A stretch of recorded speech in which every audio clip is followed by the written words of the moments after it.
Great show, as always, and welcome to Hannity. All right, in just a couple of minutes, we will be joined by Professor Alan Dershowitz and Joe DeGeneva. We're going to get some incredible legal analysis. But tonight, disgraced former FBI Director James Comey is just days away from kicking off that much-anticipated media blitz, where he's likely going to hawk this new book of his and warm up in the spotlight next to some of his favorite liberal friends.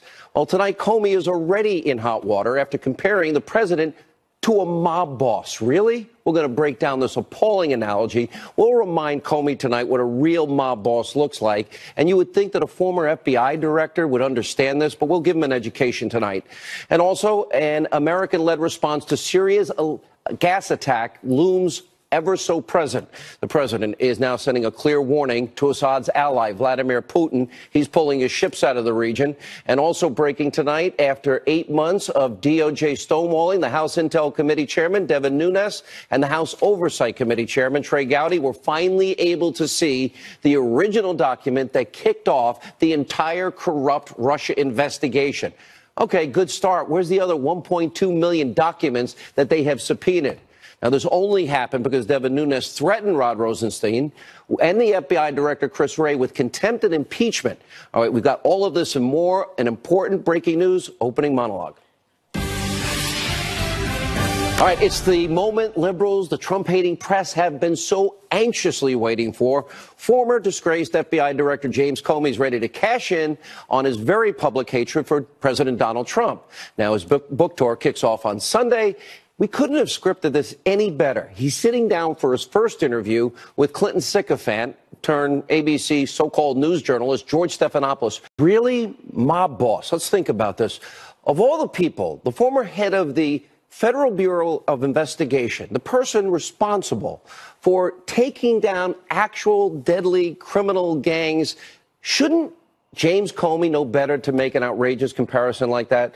Now, since Comey clearly doesn't know what he's talking about, we're going to remind the former FBI director what an actual mob boss looks like. Like, for example, Al Capone. Remember? Notorious gangster, organized the illicit gambling, prostitution, tax evasion, and, of course, was responsible for an untold number of murders, including 7 people in one day, which is now famously known as the St. Valentine's Day Massacre. And we got, Lucky Luciano. He was responsible for widespread extortion, prostitution rings, bootlegging, and also murder.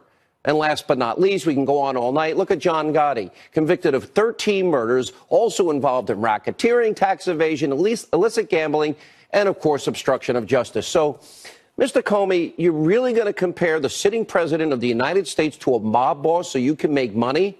People that are tied to murder, drugs, money laundering, extortion, prostitution, loan sharking, and all sorts of other racketeering crimes. Now, why are you doing this? Just to make yourself look good? Do you really need the extra money? Just to become rich and famous? Just to make your point that you don't like Donald Trump? Now, I guess since Comey, if he's going to use this sweeping analogy, I've decided tonight we're going to use the Comey standard, I call it, and make some comparisons of our own. Now, if Comey thinks Trump is a mob boss, if he is in his eyes, well, let's talk about a family responsible for actual crimes. We'll call it the head of the notorious political cabal, of course, Bill and Hillary Clinton, the Clinton crime family. Bill Clinton, as we've shown you many times, has been accused of severe sexual misconduct, harassment, even rape by Juanita Broderick. We know he lied under oath, and we know he paid Paula Jones. We know he was impeached. And meanwhile, Hillary Clinton, well, we know she committed crime. She should have been charged if we have equal justice under the law. She mishandled national secrets on that illicit private server, obstructed justice, destroyed evidence, and Clinton wasn't alone in covering up her misdeeds. Look at Cheryl Mills on the screen. She was a witness in this email investigation, declared attorney-client privilege in order to abstain from answering any questions. Attorney-client privilege, imagine that. Now, longtime Clinton aide, remember Uma Abedin, who possessed classified information on her private computer, uncovered in the Anthony Weiner underage sexting investigation. Then we got sketchy Terry McAuliffe. He directed his political action committee, remember, donating hundreds of thousands of dollars, an obscene amount of money to the state Senate campaign of Jill McCabe, the wife of, Deputy FBI Director Andrew McCabe. And, of course, he now obviously is out of that post, and he got fired. And he sat on Huma Abedin's emails for months. And, of course, Loretta Lynch. Really? Are we to believe that the former attorney general had a secret meeting on an airport tarmac with Bill Clinton in Phoenix just days before Comey cleared Clinton? And next, of course, we're going to look at the Clinton crime family. You have the Clinton bought and paid for dossier that was used to get and 3 times renew a FISA warrant against a Trump campaign associate. Now, this was authored by ex-foreign spy, remember, foreign national Christopher Steele, working for Fusion GPS, hired by the law firm Perkins Coie at the request of the Clinton campaign. And according to reports, Clinton crony Sid Vicious Blumenthal and others shopped that dossier around the State Department and to the media. Now, this brings us to Debbie Wasserman Schultz, okay, part of the same family. Okay, she helped rig the primary for Hillary Clinton as head of the DNC, according to Donna Brazile. And Donna, of course, gave some questions before a debate. Now, last but not least, you, of course, have the Uranium One scandal. Then Secretary of State Clinton, along with the Attorney General, Eric Holder, others in the Obama administration. Why would we ever sign off on giving away control of 20% like Russia and a Russian state-owned company after the president of Uranium One pumped the Clinton Foundation with millions of dollars of cash? Well, we import 90% of our uranium. Now, the next, by the way, if we're going to go to crime families, let's look at the Mueller crime family. Now, of course, we are now on day 329 of the Mueller witch hunt, and there's still zero evidence of collusion. Imagine that. And now we're talking about Stormy and Karen McDougal. Oh, and even the NBC Access Hollywood tape.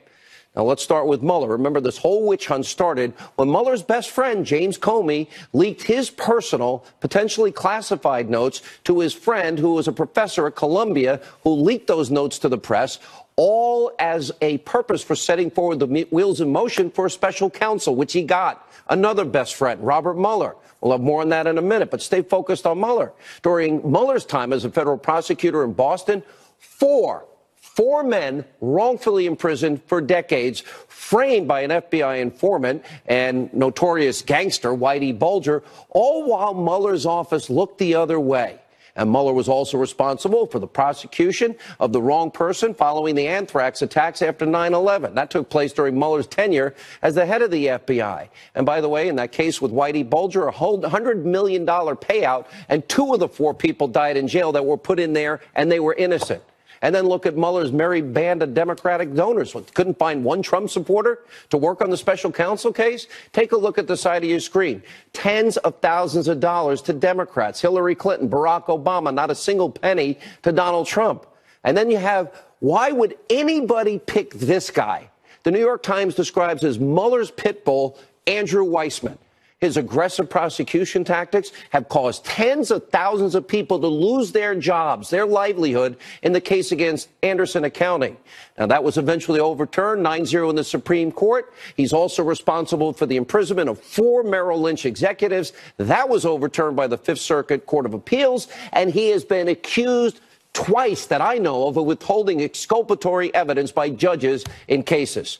And Weissmann also wrote a note to Sally Yates, remember, praising her for refusing to enforce President Trump's travel ban. The Wall Street Journal reporting Weissmann attended Hillary Clinton's election night party. Well, you want him hired as the pit bull to go after you in this never-ending, with zero mandate witch hunt of Robert Mueller? Because that's what's happening. Would you want that guy going after you with that track record? And why would Mueller ever appoint that man?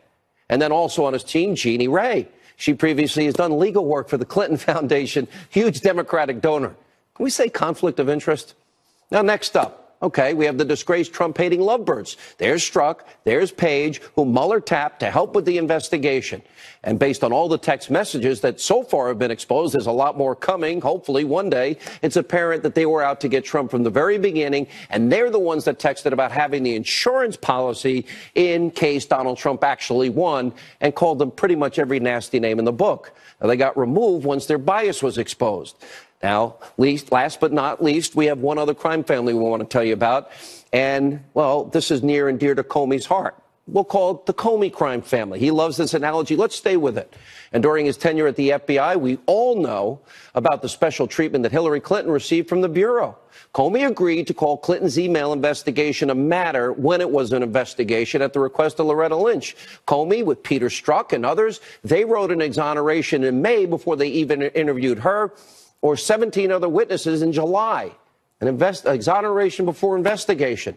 And we also know Comey signed off on multiple FISA warrants against a Trump campaign associate, as did Rod Rosenstein, Sally Yates, and others. And we know that Christopher Steele's phony dossier, well, according to the Grassley-Graham memo, that was the bulk of the FISA application. Hillary paid for it. They never verified it. According to FISA law, they should have, and according to FBI protocol. This is the very same dossier that John McCain gave to Comey after it was obtained by his associate, David Kramer. And fellow Comey deep state sycophant, then CIA Director John Brennan, remember, he briefed Harry Reid on that dossier. Harry Reid leaked the details about these Clinton bought and paid for lies to the press.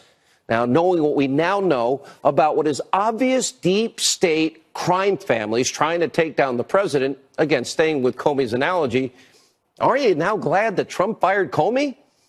This is clearly a guy that has his own self-aggrandizing, arrogant agenda, who himself should be under investigation, who lied to Trump, mishandled the FISA court system, maybe even lies to the FISA court judges, we'll find out, leaked privileged government documents, failed to apply the law equally, which should be everybody's concern. And Comey is now set to make millions of dollars off this impending book tour, all while trashing the president the whole way. Now, I say to Mr. Comey, I'll make you an offer you can't refuse. Come on this show. You get the whole hour. I'm on 570 radio stations with 14 million, 15 million listeners. Promote your book. And I'll ask you tough, fair questions that the American people deserve answered. All right. Also tonight, we cannot forget the U.S. preparing to respond to Syria's gas attack against innocent men, women, and children. The president sending a clear warning to the Russian President Vladimir Putin. Trump taking to Twitter earlier today. Russia vows to shoot down any and all missiles fired at Syria. Get ready, Russia, because they'll be coming nice, new, and smart. And you shouldn't be partners with a gas-killing animal who kills his own people and enjoys it. And then the president continued, our relationship with Russia is now worse than it has ever been, and that includes during the Cold War. There's no reason for this. Russia needs us to help with their economy, something that would be very easy to do, and we need all nations to work together to stop the arms race. Now, much of the bad blood with Russia is caused by the fake and corrupt Russia investigation headed up by all Democratic loyalists, people that work for Obama. Mueller is most conflicted of all, except for Rosenstein, who signed the FISA and the Comey letter. And there's no collusion, so they go crazy. So it's time for Putin to wake up. And President Trump is nothing like President Obama. You will see. Now, we'll keep you posted on any of these developments out of Syria as they happen, and action could be imminent. Ed Henry will also join us with a full report. We have another breaking news story we are following. This is a major development after 8 months of unprecedented DOJ obstruction under the threat of contempt and impeachment. Rod Rosenstein finally today, at the last hour, cooperated with the House Intel Committee Chairman Devin Nunes and his request to see the original document that started this Russia investigation. Now, Nunes and Congressman Trey Gowdy and congressional staffers, they met with Rosenstein at the DOJ today, were finally able to view a still redacted version of the document that was used to start this Russia investigation. Okay, good step. Why do we have to push it to this point? And isn't it amazing how Rosenstein all of a sudden starts cooperating after others are threatening him with impeachment and then threatening Christopher Wray in contempt of Congress? You know what? It shouldn't have to come to this. Now, it's a big step. And Chairman Nunes is now saying it allows him to continue the House Intel investigation into the DOJ and the FBI abuses. However, we can't forget, this is one tiny piece of the evidence. Congress, and we know Rosenstein is the one that's obstructed. He didn't want us to know anything about FISA abuses. And Congress is subpoenaed and demanding that 1.2 million documents be turned over. So there's a long way to go. Nunes, Gowdy, other members of Congress, they have constitutional oversight authority. All right, a lot to get to tonight. Joining us now, former U.S. Attorney for the District of Columbia, Joe diGenova, author of Trumped Up, How Criminalization of Political Differences Endangers Democracy. Professor Alan Dershowitz. Professor, good to see you. Thank you. You've had a busy 36 hours. Let's go back a little bit to yesterday. And I also really want your take when an FBI director compares a sitting president to a mob boss. Well, let's start with that. I mean, it really proves the point of my book, Trumped Up. You can find evidence to create or manufacture crimes against anybody if you're determined to do it. That's what's wrong with the special counsel, because they come in with targets painted on people's back. And people like Comey and people like Mueller are going to find crimes, whether they have to go and try to find a technical violation of banking laws on which they can hook pornography stars or things of that kind. And even your account, which was obviously metaphorical in part, proves again, if you're determined to find crimes against anybody, you can do it. That's why we have to restrict and limit the application of the criminal law to clear, unequivocal crimes, and don't use it against political enemies unless the evidence is just overwhelming. Joe DeGenova, let's bring you in. First of all, it is now clear that no matter what James Comey says about the President of the United States, which are disgraceful comments by a former FBI director, and he has besmirched forever his term as FBI director, what we now know and have known for almost 2 years is James Comey is a dirty cop. He is a completely dirty cop who was compromised from the very beginning of the investigation into Hillary Clinton. And it is also very clear that Rod Rosenstein is so incompetent, compromised, and conflicted that he can no longer serve as the Deputy Attorney General. And Jeff Sessions now has an obligation to the President of the United States to fire Rod Rosenstein after Rosenstein authorized the unconstitutional and unprofessional search of the office of Michael Cohen in New York. Jeff Sessions, tomorrow morning, should fire Rod Rosenstein. It is not up to the President to fire Mr. Rosenstein. It is Mr. Sessions' job, and he has a duty to fire Rod Rosenstein. Let me, Professor Dershowitz, you have said that the raid on Michael Cohen's hotel room, his home, and his office was a violation of his constitutional rights. Do you agree with Joe that it's the Attorney General's job to now step in and fire Rod Rosenstein? I would do it differently. I think Rod Rosenstein is recused. I don't think he can serve on an investigation in which he will end up being the key witness. And if I were a lawyer for Donald Trump, and I am not, I'm just saying what I would say about anybody, I would be making a motion in front of a judge. First, I'd make it in the Justice Department to recuse Rosenstein. Then I'd make it in front of a judge. You cannot be a prosecutor and you cannot be a witness in the same case. But the thing to me that's most disturbing tonight, I am a lifelong member of the American Civil Liberties Union. I was on the national board of the American Civil Liberties Union. To its everlasting disgrace, today, the American Civil Liberties Union went out of its way to justify and defend the raid on the lawyer's office, never saying anything about the risks that it does to confidential communications. Because most of your viewers don't know how taint teams work. Joe DeGenova does, because he was a great United States attorney. Explain what a taint team is, because they take all this information, including the material that is ultimately found to be confidential and lawyer-client.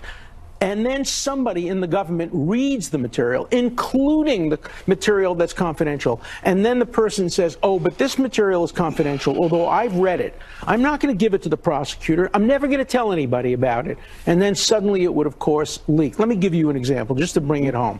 So we know they raided the office to look for the stuff about the Access Hollywood tape. I can easily imagine the conversation between President Trump, then candidate Trump, and his lawyer, Michael Cohen. President Trump says, look, that was an illegal tape of me. I didn't know the microphone was on. California requires 2 parties to consent. Is there anything we can do now to stop that tape from coming out lawfully because it was illegally obtained? Now, then the government gets that conversation. Does this have anything to do with Russia? Does this have anything to do with No. I mean, seriously, I mean, you're laughing because it's so absurd. It's so absurd. All right, Joe, we have so much to get to. We're going to carry you guys over to the next segment. But, Joe, I want you to weigh in on the taint aspect of this. And more importantly, the person that has attorney-client privilege, that would be the president's right to invoke, not Michael Cohen's. Right. Look, I must tell you, I find this raid of Mr. Cohen's office so appalling in every sense, legal, ethical, professional responsibility. What Rod Rosenstein and Bob Mueller have done is weaponize in an unconstitutional way the criminal investigation process, which should be sacrosanct. And what they have done is States. They have conducted and are conducting now something that is called an in terrorem grand jury. They are using a grand jury to terrorize people. That is an abuse of power. Mr. Rosenstein is responsible for it. And while I agree with Alan wholeheartedly that Mr. Rosenstein cannot possibly ethically participate in this, it will make no difference to him because he now has an animus toward the President of the United States, which disqualifies him from the performance of his duties, and Jeff Sessions should fire him tomorrow morning. All right. Well, when we come back, these are very, very important legal questions. We'll continue with Joe DeGenova and Professor Dershowitz on the other side. Also, Newt Gingrich is slamming the FBI raid on Michael Cohen. Wait until you hear who Newt is actually comparing them to.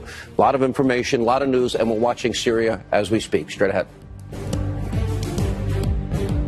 Had harsh words for the Mueller investigation and the FBI's tactics.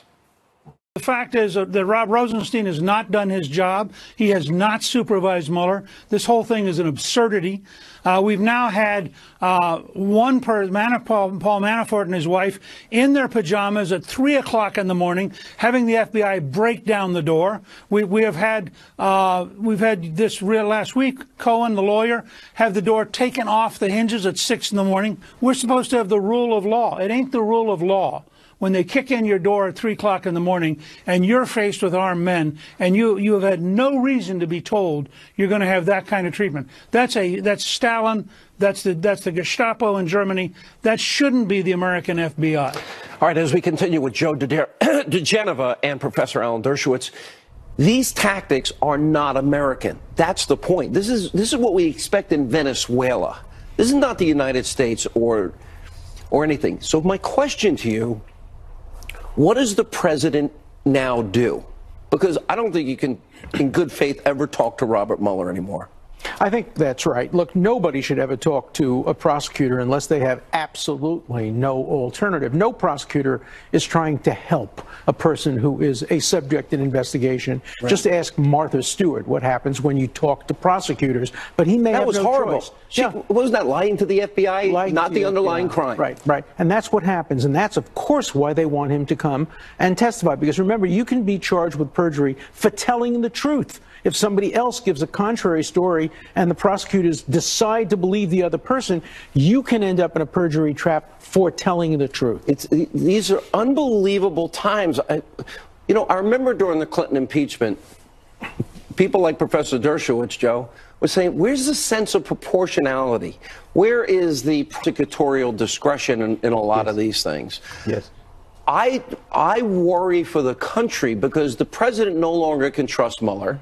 What is his legal team to do here? Because now I would argue they've now got to go on offense and they've got to make their case and they've got to understand that it seems like there's no topic that is off the table here. Well, as a result of the tactics authorized by Mueller and instigated by Mueller in New York with the raid of the Cohen office, and as a result of the manner in which they raided the Paul Manafort home, it is now clear that Mueller is acting in bad faith, that he has surrounded himself with literally a bunch of legal terrorists, and that they are conducting an in terrorem grand jury. They are not interested in getting facts from the President of the United States through an interview. They are trying to trap him into a perjury trap, or simply get information that they can send to Rosenstein to transmit to the House of Representatives for impeachment. Those are improper methods for seeking to question the President of the United States. The President should refuse to cooperate with them completely. No more documents, no testimony, and if necessary, he should also take the Fifth Amendment. Here's my next question then. Take the Fifth. No, I don't think he should take the Fifth. Let me explain why. If he takes the Fifth, they can give him immunity. And then they can compel him to testify, and the evidence can be used against him in an impeachment proceeding, because the privilege against self-incrimination doesn't apply in an impeachment proceeding. So I think it's a mistake, but he could take the Sixth. Let me explain how he does that. What he says is, I would love to testify. I have nothing to hide. But my lawyers have told me that under no circumstances will they allow me to testify. I don't want to lose my lawyers. I have a right to be represented by counsel, and I have to listen to my lawyer's advice. What about, Joe, I laid out, look at the team that Mueller's put together.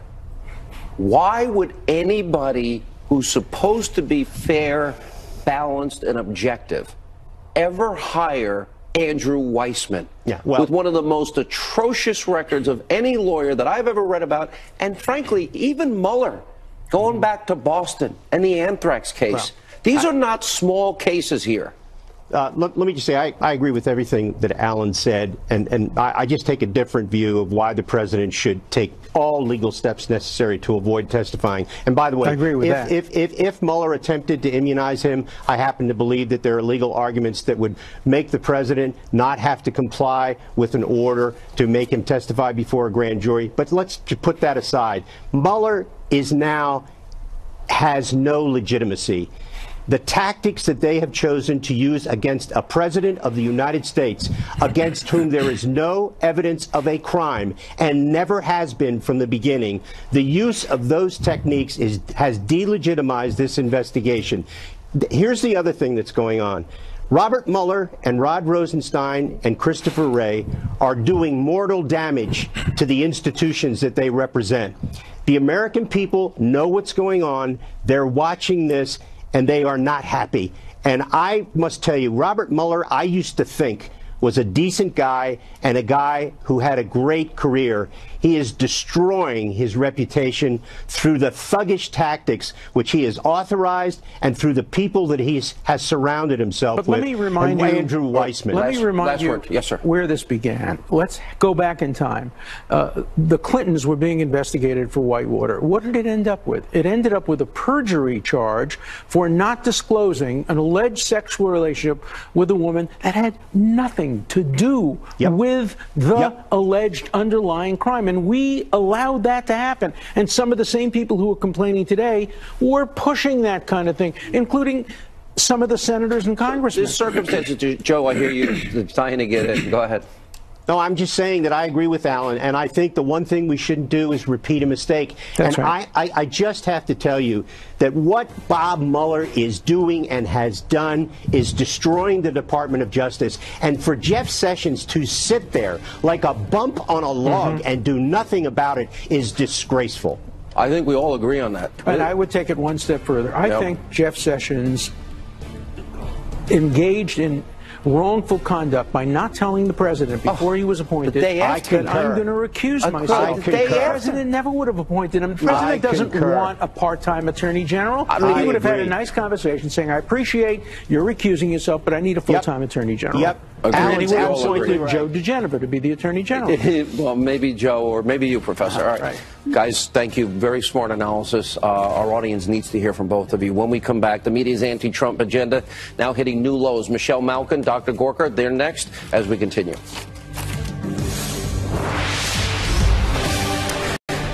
All right, living up to its anti-Trump reputation, the liberal mainstream media, they've gone totally off the rails over the FBI's highly questionable raid on Michael Cohen and, of course, President Trump's harsh criticisms of Robert Mueller's witch hunt. Watch this. Do you feel like we're on the verge of a Saturday night massacre here? Because what would be the point of firing Rosenstein if it's not in order to have some sort of impact on Mueller and the investigation?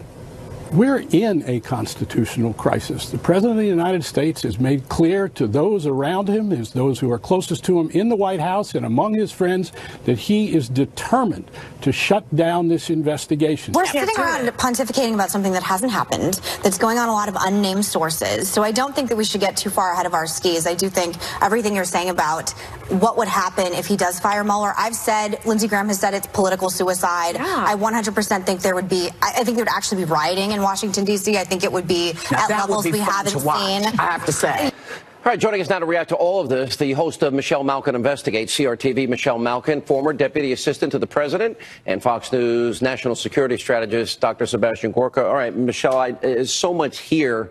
I'm just going to let you take it because I know you've got a lot to offer. Well, the fact is that the resistance media is shooting blanks. And when they're using crosshairs imagery, I mean, they have no self-awareness. These are the people who went nuts with Sarah Palin over crosshairs. Remember that? And now you've got Whoopi Goldberg essentially rooting for riots. I recall a time before the election when the left and the leftists in the media lectured America when they were so confident confident that it was going to be Hillary Clinton that we had to accept the election results. Remember this? And we couldn't have any kind of civil unrest. We needed civil order. And now they're cheering for riots as a result of their empty conspiracy theories and their refusal to accept reality. I mean, if you are familiar with the Caine Mutiny, the novel, Captain Queeg was the crazy guy on board the ship who was on this fishing expedition for strawberries that he couldn't find. That's Robert Mueller, and that's Robert Mueller's enablers in the media as well. You know, the complicity here is very key because the media not looking at the FISA abuses, not looking at Hillary's. We know she committed felonies. We know that she was exonerated without an investigation. We know she paid for the dossier. We know that the judges, the FISA judges, were lied to, Dr. Gorka. Their focus on Russia, Stormy Karen, and whatever else, now the Access Hollywood tapes, they are complicit in all of this. They don't report the news anymore. They don't do investigative work anymore. But, Sean, I'm not sure they ever really did. I mean, look at the last 8 years. What did we see during the Obama administration? Just outrageous sycophancy, not one smidgen of corruption, and they actually towed the line, despite Fast and Furious, IRS, Benghazi, and now they're excited about lawyer-client privilege being broken for the first time in American history with regards to a presidential lawyer. They live in a fever dream, Sean. They can't get over Watergate, and they're desperate to get back to the days of Watergate. And the fact is, they see their mission as one thing, Sean, to take down a Republican president.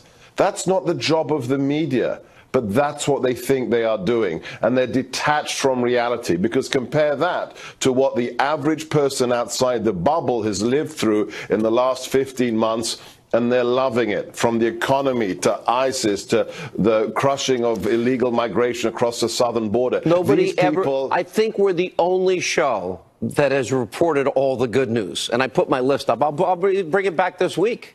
Please. Yeah. Please, no, look, it truly, look, I just came back from LA, and I'm meeting with people in California who are finally actually optimistic that they can get some sanity back into the People's Republic. Why? Because they saw a president who's broken all the rules and is bringing us back to where we should be as a nation. That's California, Sean, but these people live in their little cosseted, Kevlar-coated bubble, and they will never understand it. Their fuel is hatred, Sean, pure hatred. What advice do you give the president, Michelle? He's his best advocate? He's his best spokesperson? He's his best defender?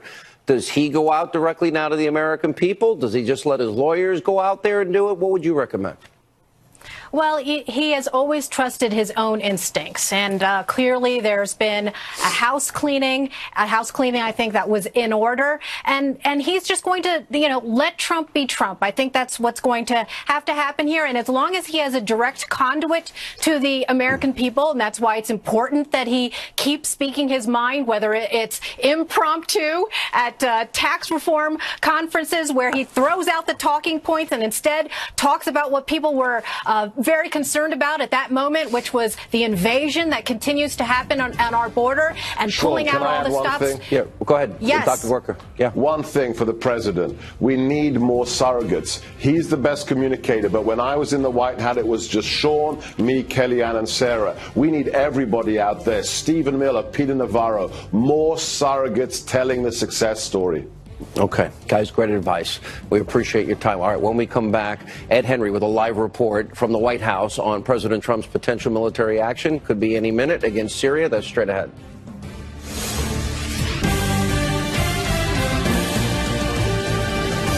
All right, new developments tonight concerning President Trump's potential military action against Syria and the Assad regime as a result of the gassing of innocent men, women, and children from the White House. Fox News chief national correspondent Ed Henry. A lot of news on that front and a lot of expectations, Ed.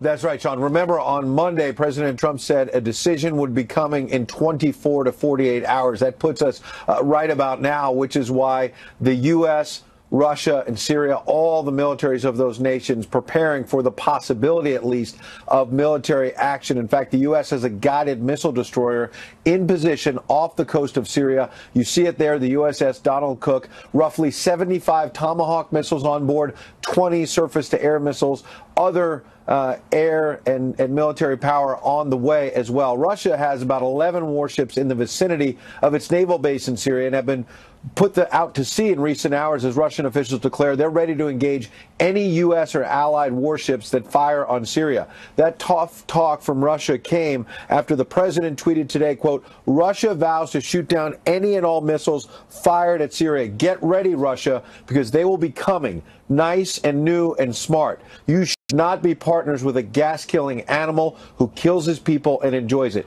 Now, Sarah Sanders insisted the president was not telegraphing military action. Remember, he was sharply critical of the Obama administration for doing that. She pushed back on claims from Russia that the chemical weapons attack was staged by a Syrian rebel group, even though Defense Secretary James Mattis, who came to the White House today to brief the president on the latest military options, was non-committal on whether he can say with absolute certainty that the Assad regime is to blame. Listen.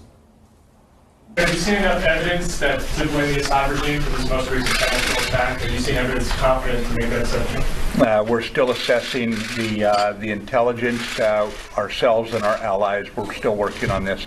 But Secretary Mattis quickly added that the U.S. military stands ready to provide all military options to the commander-in-chief, Sean. All right, you know, a lot of this has come down to, in a lot of different ways here, okay, what is America's role? And I think the president's been very clear. He doesn't want to be an interventionist. He doesn't believe in nation building. But we saw that the president, well, last time, very emotional reaction. I don't think anybody can look at those images of women, children, and innocent people being gassed and not say that only the United States of America is probably capable of putting an end to it. The only thing that'll work is military force, but in no way is this nation building. That's right. This president has said, in fact, that he's trying to learn the lesson of the previous president who put out that red line in Syria, but did not enforce it. So it's one thing to have rhetoric. You have to follow it up if you're going to lay that red line out there with military action. This president did it last year after the chemical attack, you're right. But this time the question is going to be, what is the medium to long term? Is it just short-term military action and then moving on? Because, as you know, the president has also said he wants to get out of Syria long term, Sean. He doesn't want to stay for nation building. All right, let's go to the Comey book for just a second here and get some reaction. And I tried to make a big point on this tonight, and that is very clear. When you have a former FBI director comparing a sitting president of the United States in the release of his book to a mob family, mobs that are responsible for murder, extortion, money laundering, prostitution, drug dealing, I used the Comey model, if you will, tonight. If that's what we're going to say, then fine. We'll talk about the criminal, the Clinton crime family. What has the reaction been in D.C. tonight over Comey's analogy?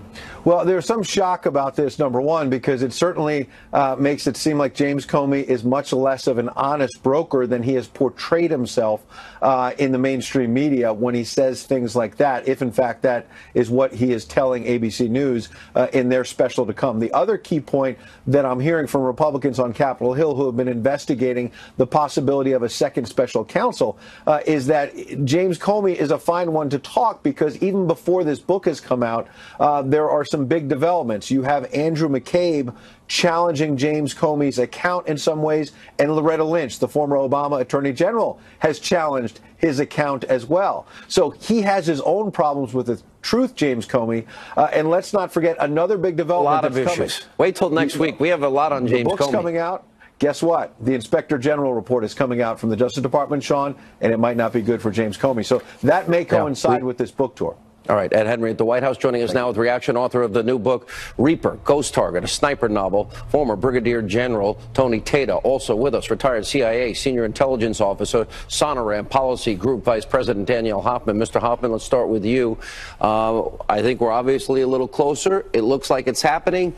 You know Russia better than anybody. They pulled their ships out earlier today. Obviously, they're expecting something.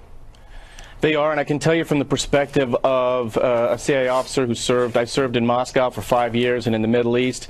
Our intelligence community is on a full court press, collecting intelligence on Russia's actions right now, military and diplomatic, and then what they might do in response to our military action.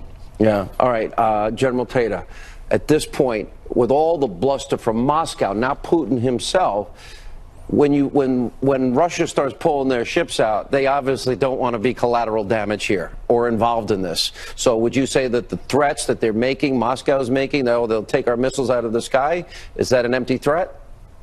I don't think it's an empty threat, Sean. I think what they may be doing is trying to save face with Syria as they remove all possible threat from U.S.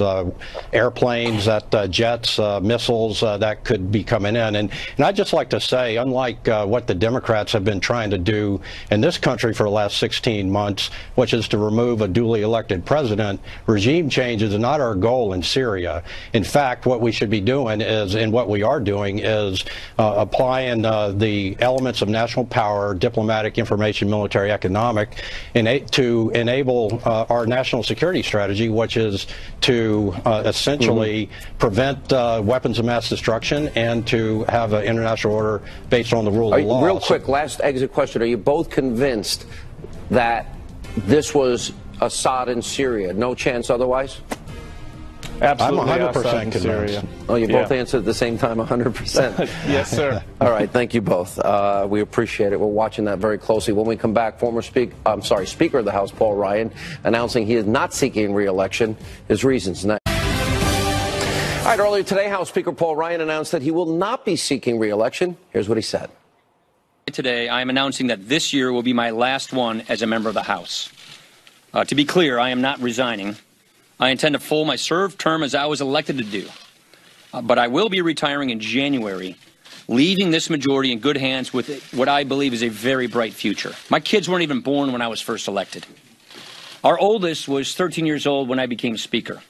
Now, all three of our kids are teenagers. And one thing I've learned about teenagers is their idea of an ideal weekend is not necessarily to spend all of their time with their parents. What I realized... Unfortunately, I would say I totally get it, Mr. Speaker. We wish you the best in all that you do. Unfortunately, that's all the time we have left this evening. But remember, this show will always be fair and balanced. I am loving it that the news media is having a meltdown like Alka-Seltzer and water because I used the Comey standard. I guess I touched a nerve. Let not your heart be troubled. She's here.